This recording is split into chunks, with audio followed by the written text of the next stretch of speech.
Fala galera, e aí, tranquilidade total? Dando continuidade aí a essa parte de cinética, a gente na última aula falou um pouco sobre os fatores que alteram a velocidade de uma reação.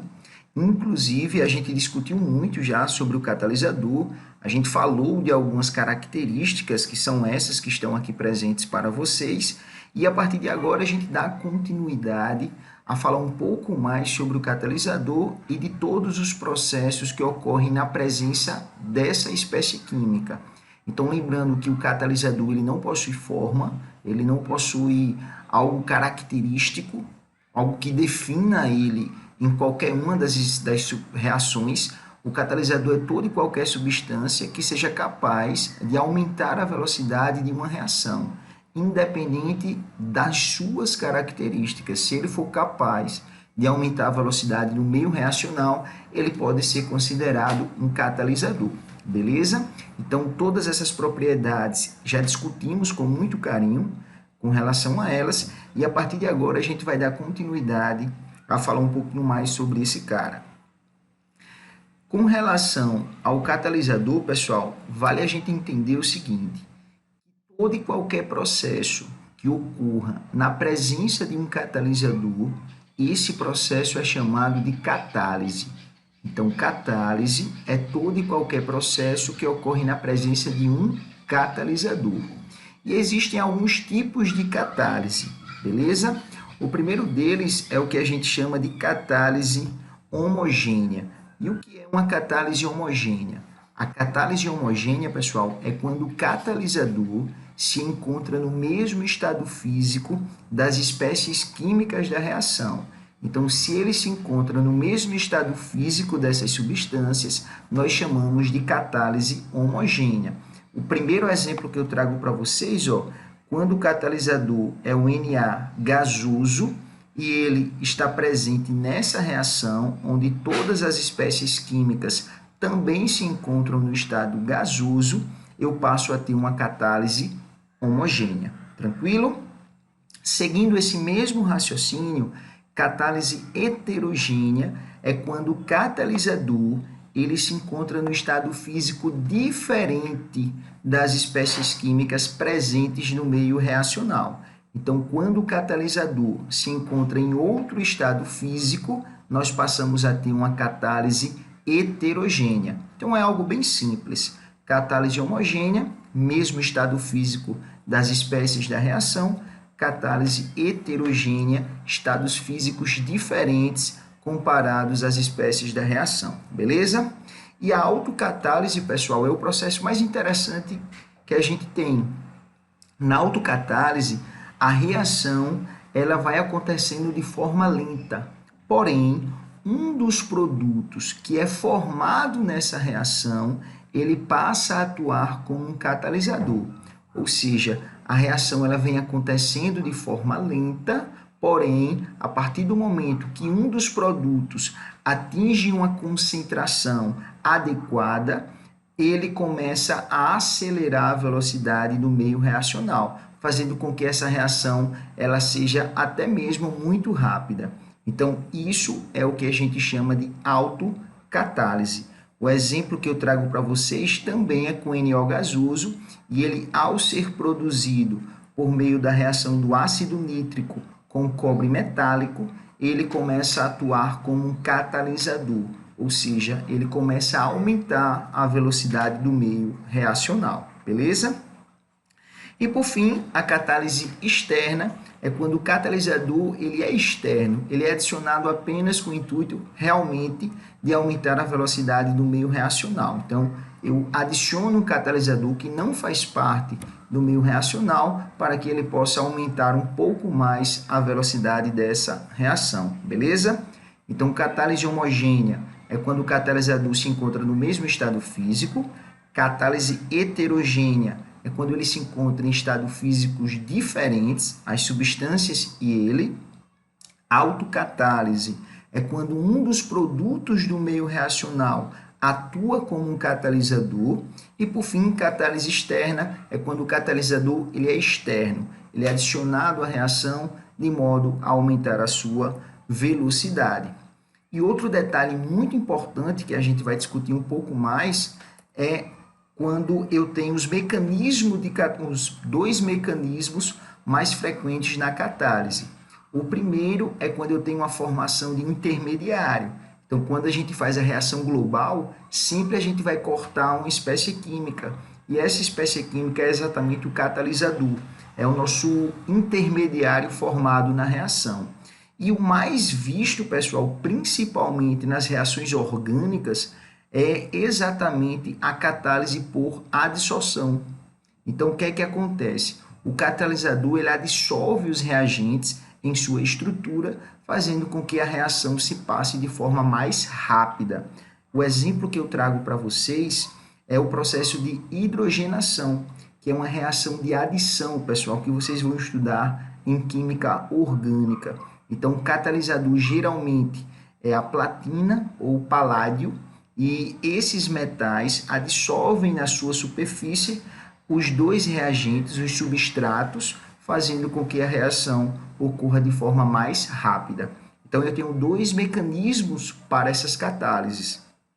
Um é a formação de um intermediário, que eu vou mostrar a vocês por meio de exercícios, e o outro é por adsorção, que um exemplo clássico que eu trago para vocês é a reação de adição, a hidrogenação no meio da orgânica. Tranquilo, pessoal?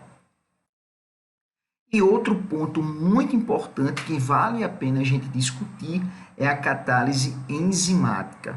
Então, a catálise enzimática ela tem como principal processo o mecanismo chave-fechadura. Então, esse mecanismo é bastante conhecido no meio das enzimas, que atua como catalisadores em muitas das reações que ocorrem no nosso organismo. O detalhe que eu quero chamar a atenção para vocês é isso aqui, pessoal. Ó. Quando a temperatura ela ultrapassa de 40 graus, isso ocorre, cadê? Contudo, nas reações enzimáticas, a velocidade das reações tende a diminuir quando a temperatura ultrapassa de 40 graus. Ou seja, até o prezado momento, a gente está acostumado que com a elevação da temperatura, eu tenho exatamente o aumento da velocidade da reação. E no caso da catálise enzimática, a gente precisa ter muito cuidado, porque quando ultrapassa 40 graus, a velocidade ela não tende mais a aumentar, ela tende a diminuir, beleza? Então fica um ponto importante para vocês. Aí ele fala aqui, ó, em temperaturas superiores a 70 graus, as reações enzimáticas geralmente cessam, pois ocorrem a desnaturação completa e irreversível da maioria das enzimas. Ou seja, pessoal, tomem cuidado com esse fator temperatura na catálise enzimática. Se a temperatura ultrapassa 40 graus, a velocidade ela não tende mais a aumentar. Pelo contrário, ela tende a diminuir. No gráfico aqui, eu mostro para vocês exatamente a temperatura ideal para essa catálise, uma catálise enzimática qualquer, que é quando ela atinge aproximadamente de 40 a 42 graus, como ele diz aqui, ó. Então, é uma temperatura considerada ideal para a catálise enzimática, beleza? Outro detalhe importante é que as enzimas possuem um pH ótimo. Professor, o que isso significa? Significa que cada enzima ela vai possuir um pH no qual ocorre um meio reacional, a sua catálise. Quando esse pH ele é alterado, aí sim a gente passa a ter alguns problemas no meio reacional. Porém, cada enzima possui o seu pH esse, que é considerado o pH ótimo, que é o caso aqui da pepsina, da tripsina, alguns exemplos que eu trago para vocês. Tranquilo, pessoal? Então, é bem tranquilo, a gente vai discutir um pouco mais essa parte de catálise enzimática, como a gente já fez até alguns exercícios, e aí, consequentemente, eu vou estar cobrando mais algumas questões e resolvendo algumas questões com vocês, beleza? Dando continuidade, pessoal, a gente tem 3 definições importantes. A primeira é o que a gente chama de ativador. O que é um ativador? Ativador é uma substância que é capaz de aumentar a eficiência do catalisador. Sem o catalisador, ela no meio reacional não tem serventia alguma, mas com a presença do catalisador, esse ativador ele consegue aumentar a sua eficiência. Então, se a reação ela se passa numa velocidade x, na presença de um ativador, essa velocidade passa a ser maior que x, ou seja, ele aumenta a eficiência do meio reacional, beleza? Agora lembrem-se, sem o catalisador, o ativador não tem serventia na reação, tranquilo? O mesmo acontece com o veneno, só que de forma contrária. O caso do veneno, ele diminui a eficiência do catalisador.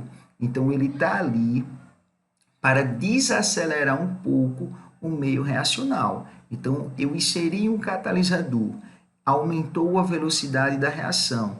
Ao adicionar o veneno, ele é capaz de diminuir a eficiência desse catalisador, beleza? Então, o ativador, ele aumenta a eficiência e o veneno, ele diminui a eficiência do catalisador, tranquilo? E, por fim, pessoal, a gente tem o inibidor, que também é conhecido como catalisadores negativos. O que vem a ser isso? Se o catalisador ele aumenta a velocidade do meio reacional, o inibidor ele vai diminuir a velocidade do meio reacional. Como é que o catalisador aumenta a velocidade? Diminuindo a energia de ativação. Logo, o inibidor ele vai diminuir a velocidade, aumentando a energia de ativação. Ou seja, ele age de forma totalmente contrária ao catalisador, beleza? Então, só para fixar, o ativador ele aumenta a eficiência do catalisador, o veneno ele diminui a eficiência do catalisador e o inibidor ele age de forma contrária ao catalisador. Ao invés de diminuir a energia de ativação, ele vai aumentar a energia de ativação. Beleza? Então, espero que vocês tenham entendido essa primeira parte. É óbvio que a gente vai discutir um pouquinho mais e também vamos resolver várias questões. Beleza? Espero vocês já já. Beijo, beijo, beijo. Fiquem com Deus e vamos desenrolar essa guerra. Tchau!